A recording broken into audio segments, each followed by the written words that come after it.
వరంగల్ జిల్లా రాజకీయాలు ట్రాన్స్జెండర్ కార్యకర్త పుష్పితలయ ప్రకటనతో వేడెక్కాయి.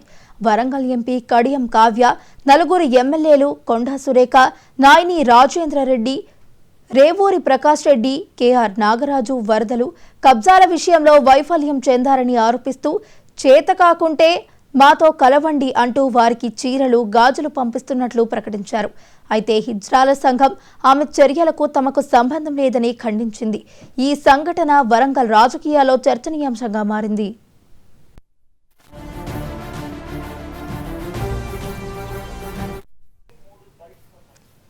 ట్రాన్స్జెండర్ కార్యకర్త పుష్పితలయ వరంగల్లోని ఎంపీ, ఎమ్మెల్యేలపై తీవ్ర విమర్శలు గుప్పించారు.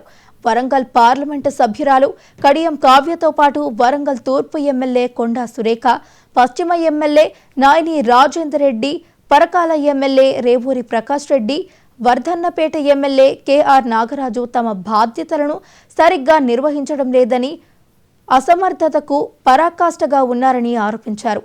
స్థానికంగా ఉన్న వరదలు మరియు ప్రభుత్వ భూముల కబ్జాల సమస్యలను పరిష్కరించడంలో విఫలమయ్యారని ఆరోపిస్తూ మీకు చేతకాకుంటే మాతో కలవండి, మేము చేసి చూపిస్తామంటూ వారికి బహిరంగ సవాల్ విసిరారు.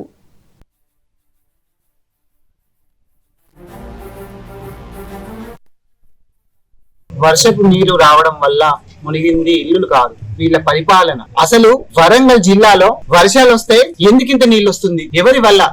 ఎవరి నిర్లక్ష్యం వల్ల వస్తుంది? మరి ఈ నియోజకవర్గాల్లో ఉన్న ఎమ్మెల్యేల హస్తం లేనిది ఇళ్లలోకి రావు. ఇక్కడ ఉన్న ఎమ్మెల్యేల హస్తం ఇది. మరి ఎమ్మెల్యేలకు చేత కావట్లేదా? పరిపాలన చేత కాకుండా చెప్పండి. ట్రాన్స్జెండర్ కమ్యూనిటీలో మేము చోటిస్తాం, ప్రజల గలమై మేము ప్రజల ముందుకు వస్తాం. ట్రాన్స్జెండర్స్ దాంట్లో మీకు సగ భాగాన్ని మేము ఇస్తాం, రండి. మరి మీకు చేత కాకుంటే పరిపాలన మేము చేస్తాం. మీకు పరిపాలన చేత కాకుంటే చెప్పండి.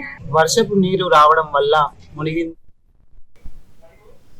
ప్రజా ప్రతినిధుల అసమర్థతకు ఎత్తి చూపుతూ వారికి వినూత్న రీతిలో నిరసన బహుమతులు పంపిస్తున్నట్లు